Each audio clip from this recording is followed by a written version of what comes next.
Bonjour chers amis, bienvenue à Recto Verset. C'est une grande fête, le Christ roi de l'univers, en ce dimanche 23 novembre. Une fête mobile, puisqu'elle ne tombe pas forcément toutes les années le 23 novembre, au contraire, c'est une histoire de dimanche. Et puis, il y a les 4 semaines qui vont s'ouvrir ensuite pour le temps de l'Avent, juste après cette 34e semaine du temps ordinaire. Je vous parle un peu patois liturgique là.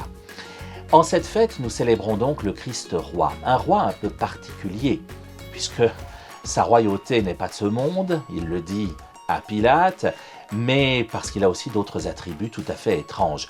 Lisons, pour nous en souvenir, ce passage de l'évangile de Luc qui nous est proposé en cette fête, chapitre 23, verset 38. Il y avait aussi une inscription au-dessus de lui, « Celui-ci est le roi des Juifs ». Alors que Jésus n'a jamais prétendu être roi de qui que ce soit, on le crucifie avec cette pancarte au-dessus de lui, « Celui-ci est le roi des Juifs ».